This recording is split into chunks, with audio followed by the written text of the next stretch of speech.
हाका मारत होतास होय? अगं तुला ओ द्यायला काय झालं? आता जीव माझा कासावीस झाला.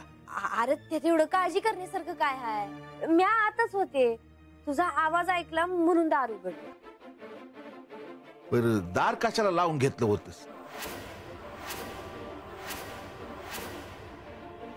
आता तुम्हाला आता बोलतच बसणार आहेस होय? अगं तसं नाही पर बत्ती जाऊ दे. तू कुठे गेला होतास? अगं म्या वस्तीवर जाऊन आलो. म्हणजे आबा भेटला नव तुला? नाही का? अरे आबानं तुला भेटायला बोलवलं आहे. मला? हा, अरे गंगी सांगावा घेऊन आली होती, जा त्याला भेटून ये जा. बर काय काम आहे काय म्हणली का? नाही, निस्ता ज्याला सांगावा दे असं म्हणली. आलोच मी. हा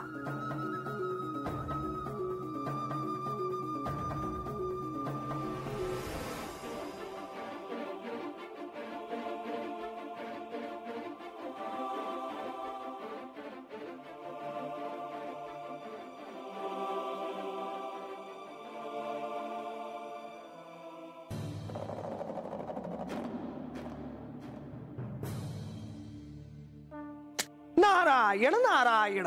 श्री मार्तंड भैरवांनी देवसेनेसह पुष्पक विमान भूमीवर उतरवले.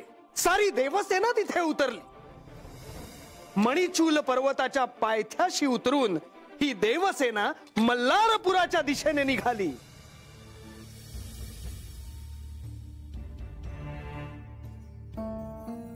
दैत्य सेनेला शासन करण्यासाठी उतरलेली ही विशाल सेना जेव्हा मल्हारपुराच्या दिशेने निघाली तेव्हा त्या वेगाने धरणीलाही कंप सुटला.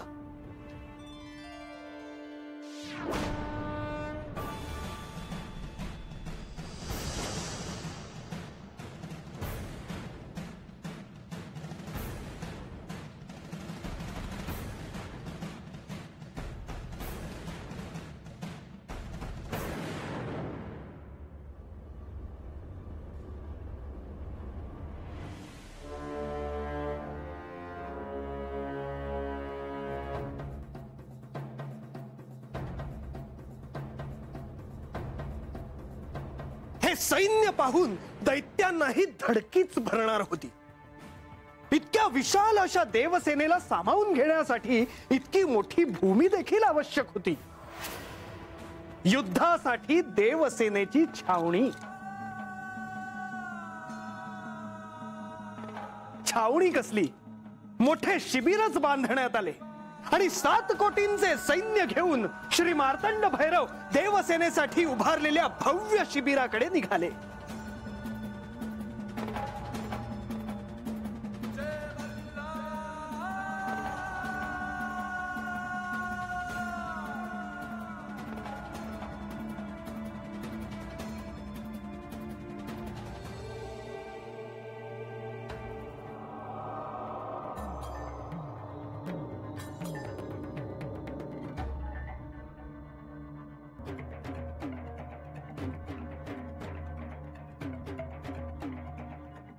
नारायण नारायण.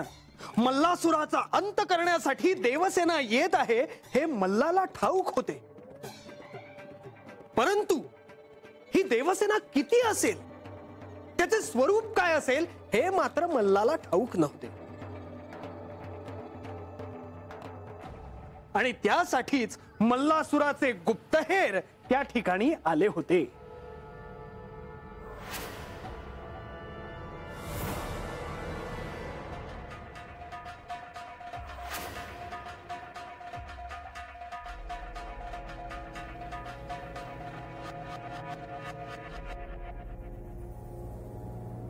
देवसेनेची वर्णन ऐकण्यात मला रस नाही. पुढे सांगा. महादेवाने जे रूप धारण केलं आहे त्याला मार्तंड भैरव असे म्हणतात. मार्तंड भैरव. सगळी देवसेना एका विशाल विमानात घेऊन ते कैलासातून निघाले होते. पण विमान कुठे उतरलं? हे विमान मणिचूल पर्वताच्या पायथ्याशी उतरलं आणि तिथेच मोठं शिबिर बांधलंय. म्हणजे सगळ्या देवसेनेने मणिचूल पर्वताचा भाग व्यापून टाकला आहे.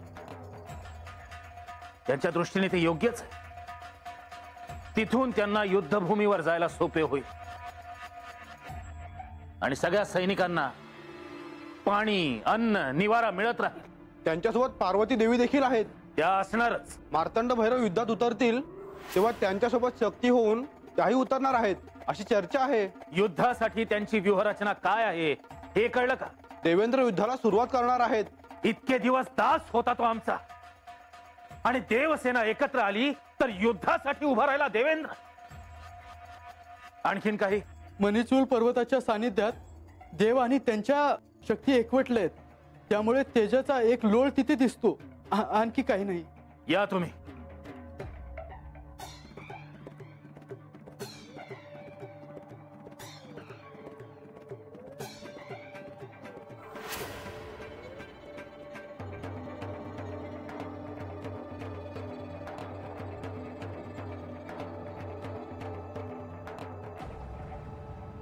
मणी, अजून किती वेळ वाट पाहायची? गुप्तहेर केव्हाच पोचलेत. वार्ता येईलच इतक्यात. आतापर्यंत देवसेना कैलासातून निघाली असं ऐकत होतो, पण संपूर्ण देवसेना मणिचूल पर्वताच्या पायथ्याशी येऊन पोचली आहे. त्यांनी तिथंच मोठं शिबिर बांधलं आहे. याचा अर्थ युद्धाला पर्याय नाही. एवढंच नाही तर त्या महादेवांनी नवीन रूप धारण केलंय तुमचा वध करण्यासाठी. निकंब! मला गुप्तहेरांनी जी वार्ता सांगितली तीच सांगतो आहे. मी त्या महादेवाच्या शक्तीला पराभूत केले होते, याचा विसर पडलाय वाटतं सगळ्यांना. त्या महादेवानी कसलं रूप घेतलंय म्हणालास? मार्तंड भैरव.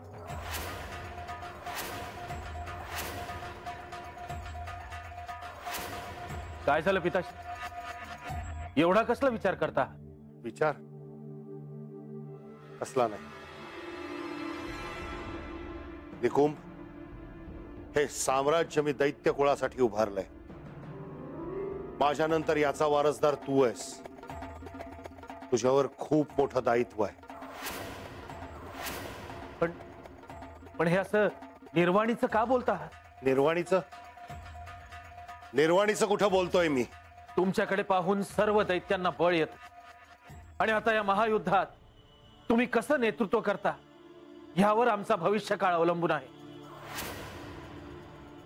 निकुंभ, त्या गुप्तहेरांनी महादेवाचं ते रूप पाहिलं आहे का? होय. मला त्याच्याबद्दल ऐकायचं आहे. त्यांना आत पाठवा.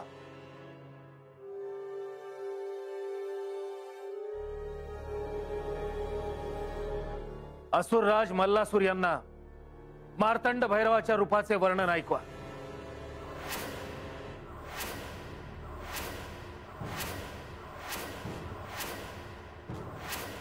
वाचा का बंद झाली आहे? बोला. डोक्यावर चंद्र, हातात खंडा, पायात तोडा, हातापायात साप, डोळ्यात आग आणि गळ्यात घंटांची माळ. वर्णन सांगताना एवढे भय का वाटते आहे? इथे भयाला जागा नाही.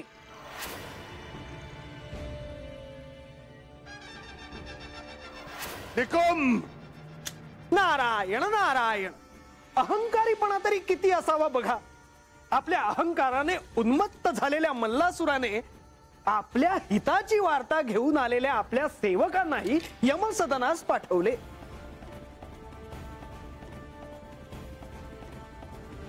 त्यांना यमसदनास पाठवल्यानंतरही त्याचे समाधान झाले नव्हते, परंतु त्यांचा वध केल्यामुळे उपस्थितांचा काही प्रमाणात का होईना आत्मविश्वास वाढला. त्यांचे भय कमी झाले.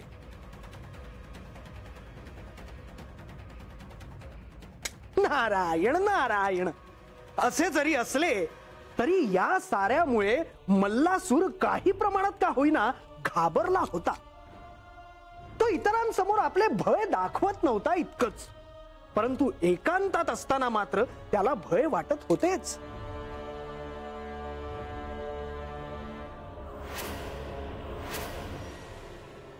मी त्रिलोकाचा राजा आहे. मला ब्रह्मदेवाचं वरदान आहे. माझ्याकडे संपूर्ण दैत्य सेना आहे. मग मला असे भय का वाटत आहे? महादेवानं असं काय रूप घेतलंय की माझ्या शरीराला कंप सुटला आहे? त्यांची तर मी निर्भत्सना केली होती, मग मला अशुभ संकेत का मिळत आहेत? आतापर्यंत मीच सगळ्यांसमोर वल्गना करत होतो.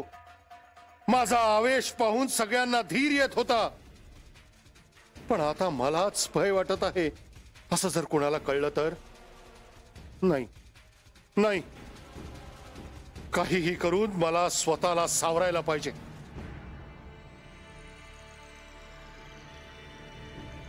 आपण असे अस्वस्थ का आणि आपल्या चेहऱ्यावर असे भय का? भय? आणि माझ्या चेहऱ्यावर तुला काय वेड लागलाय का? या मल्लासुराला भय काय ते माहित नाही.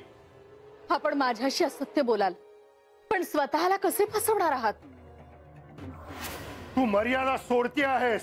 पतीला सत्याची जाणीव करून देणे म्हणजे मर्यादा सोडणे असेल तर होय, मी मर्यादा सोडली असे समजा आणि त्यासाठी जे शासन द्यायचं असेल ते द्या, परंतु मी असत्य बोलणार नाही.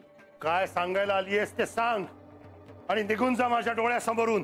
श्री महादेवानी तुमच्याशी युद्ध करण्यासाठी वेगळे रूप घेतले असे मला समजले. मग मी काय करावं? ही साधी घटना नाही, श्री महादेव आहेत ते. सृष्टीचा संहार होणार असेल तर तो त्यांचा अधिकार आहे. आजपर्यंत ते कैलासात होते, परंतु आता ते कैलास सोडून निघाले सुद्धा. तो बैरागी काय करणार? हे असे शब्द त्यांच्यासाठी वापरू नका. समस्त सृष्टी त्यांची स्तुती करते, मग आपणच त्यांच्या विरोधात का? कारण मी तिन्ही लोकांचा राजा आहे आणि हे पद मी माझ्या सामर्थ्यावर मिळवलंय, मला कोणीही दिलेलं नाही. पण प्रत्यक्ष महादेवांविरुद्ध युद्ध? तुला कसले भय वाटत आहे? माझ्या सौभाग्याचे. मी स्वर्गावर विजय मिळवला, पृथ्वीवर विजय मिळवला. त्याही वेळी हे देव काहीही करू शकले नाही. मग आता काय करणार? युद्ध माझ्याशी? कुणालाच माझ्या शक्तीची कल्पना नाही आणि संहाराच्या गोष्टी तू करू नकोस. यावेळी मी असा संहार करणार आहे की ते पाहून साऱ्या सृष्टीचा थरकाप उडेल. पण हे सगळं कशासाठी? दैत्य कुळाला देवांपेक्षा श्रेष्ठ म्हणून प्रस्थापित करण्यासाठी. मनुष्यांनी दैत्यांची पूजा करावी आणि दैत्यांचंच अनुकरण करावं यासाठी. पण असे नाही झाले तर? का नाही होणार? कारण तुम्हालाही ठाऊक आहे, त्या अद्भुत स्वरूपाला अजून कुणीही पूर्णपणे ओळखलेले नाही. श्री महादेव हे आदिपुरुष आहेत, ते अजेय आहेत. तुला स्वतःच्या पती समोर शत्रूची स्तुती करताना काहीच कसं वाटत नाही? श्री महादेव आणि शत्रू नाही असे म्हणू नका.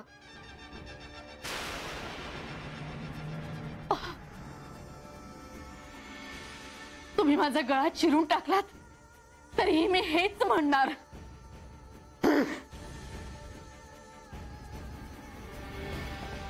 तुम्हाला धर्माचा सत्याचा विसर पडलाय.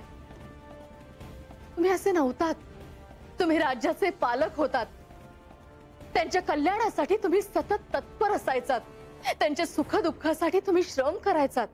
सारं साम्राज्य सुखी होतं. मग असं काय घडलं की तुम्ही असे बदलून गेलात?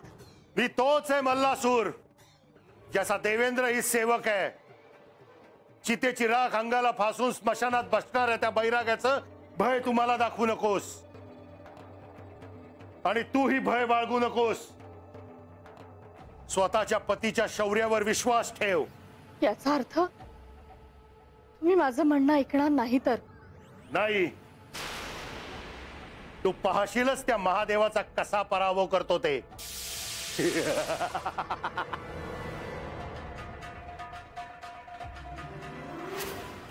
नारायण नारायण. साक्षात मृत्यू आपल्या समोर उभा ठाकला आहे हे माहीत असूनही त्या मल्लासुराचे धाडस बघा. साक्षात श्री महादेवांना, श्री मार्तंड भैरवांना दूषण देण्याचे दुस्साहस या मल्लासुराने केले.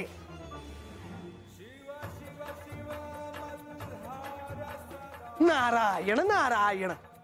श्री महादेव म्हणजे लय तत्वाचे स्वामी.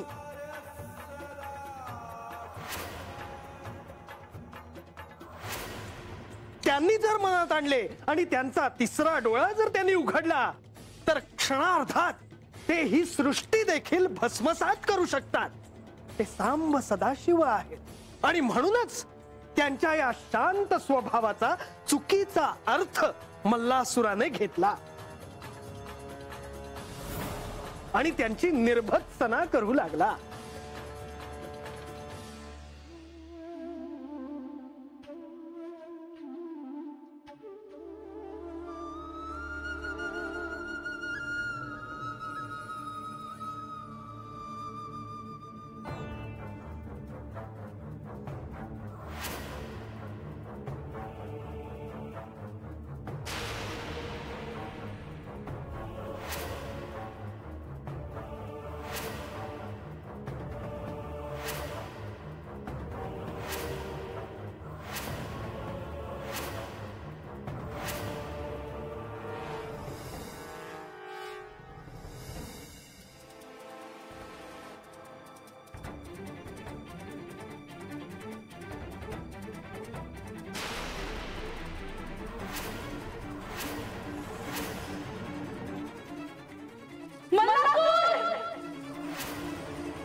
मी म्हाळसा, या जेजुरीची सम्राज्ञी,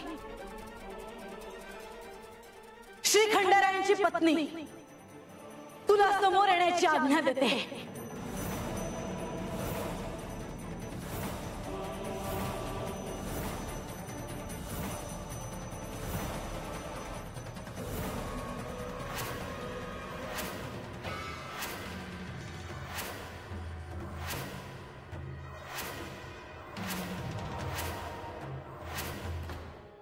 म्हाळसा,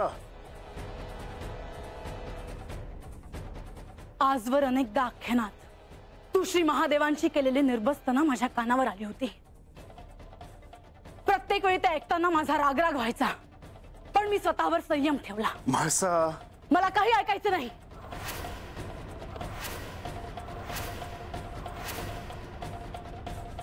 आज मला असह्य झालं. तू जे दुस्साहस केला आहेस त्यासाठी तुला शासन मिळायलाच हवे.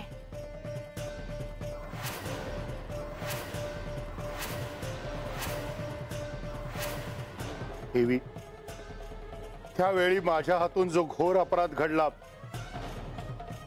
त्याबद्दल मी कितीही क्षमायाचना केली तरीही तो अपराध पुसून टाकण्यासारखा नाही. माझ्या पापाला क्षमा नाही, पण तरी देखील देवी, आपण मला क्षमा करावी अशी याचना मी करतो. नाही, या कृत्याला क्षमा नाही, याला शासनच आहे. म्हाळसा ताईसनी राग येणारच. तेव्हासनी कोणी काय बाय बोललं तर मला बी राग येणार. म्हाळसा, मी तुझा क्रोध समजू शकतो, पण मंडलाने केलेल्या कृत्याबद्दल त्याला याआधीच शासन झाले आहे. जरी झाले असेल तरी हे सारं ऐकून मला याला पुन्हा शासन करावेसे वाटते. खरोखरच आपल्या अहंकारात तू अंधळा झाला होतास हे कळतच आहे. तू साक्षात श्री महादेवांना दूषण दिलीस. श्री महादेवांना,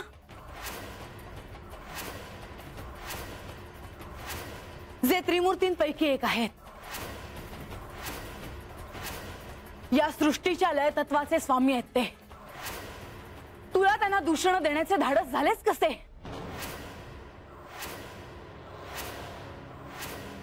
देवी, मी आपला अपराधी आहे. आपण द्याल ते शासन मला मान्य आहे. तुझ्या कृत्याबद्दल तुला असे शासन द्यायला हवे की पुन्हा श्री महादेवांबद्दल कुणाचेही अपशब्द काढण्याचे धाडस होणार नाही.